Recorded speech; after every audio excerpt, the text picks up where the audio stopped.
It's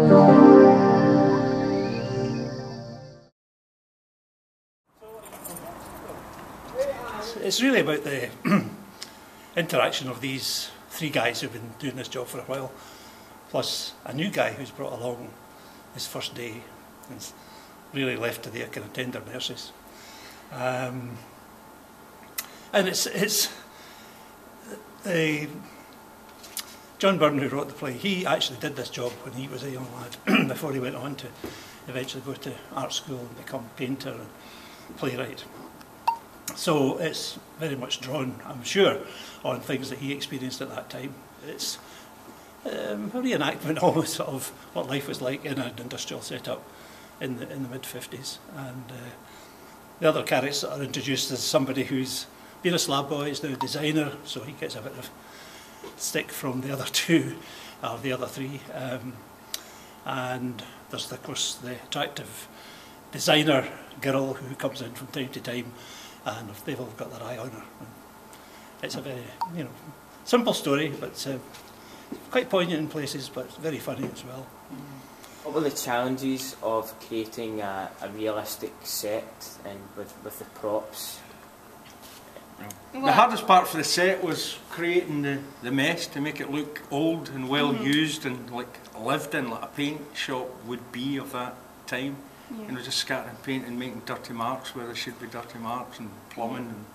And we had to get our head around the process of what they needed to go through, where we were going to source all these things, like trying to get the gum arabic crystals turned into a harder challenge than we thought, and little things like that. So it was, and finding the old radio that we knew what we wanted for that, but it was trying to find it with little, and the tea trolley, every little aspect you really had to think about. Had to hunt for like things like these, like these dishes. Had to hunt all over the place for them because we needed like, dozens of them. Yeah. We got there. And then finding out from the internet how you mix the paint and the gum arabic and the water, how to to put it all together, kind of thing. That was another challenge, but a lot of internet stuff, searching on the internet for things. Yeah. How have the younger members of the cast related to the story? Well, they've worked extremely hard to get the characters, and they're certainly sort of well into it now.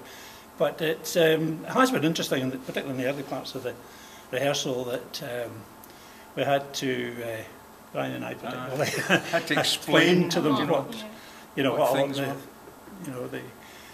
the attitudes that were around at that time, and even certain words that have really fallen out of fashion now, and of course, particularly Clydeside and Scottish words, which, strangely enough, although they're all local people, they're just not used nowadays, and it's been quite good fun with that. But we had to explain what a factory environment was like, for working in, the interaction between the people, because they don't know anything about factory work, because there's hardly any factory work where they can go to now. And even, I should imagine, factory work nowadays seems to be so much more controlled than it was then, and with computers and all the rest of it. But this is very much a hands-on sort of operation. It's brought back a lot of memories to some of the people in the audience who worked in these kind of places, like shipyards, and it's just the same kind of patter that goes on, the Glasgow patter between them all. Yeah. And of course, the character, of course, I also forgot, was the gaffer, who's down on the boys all the time. They never do anything. When he was a young man, you never got away with it, And of course, in '57, he's ex-army, and at that time, of course, there was many people in work who were ex-service, and it was a common thing to refer, back to the war and the time they had, and you wouldn't have got away with this, and you've been smart. 2 years in the army would sort you out, and all this kind of stuff, which, as Brian says, people in the audience who were both at work and also ex-forces, it all registers with them, and they really seem to have enjoyed it, which is very good.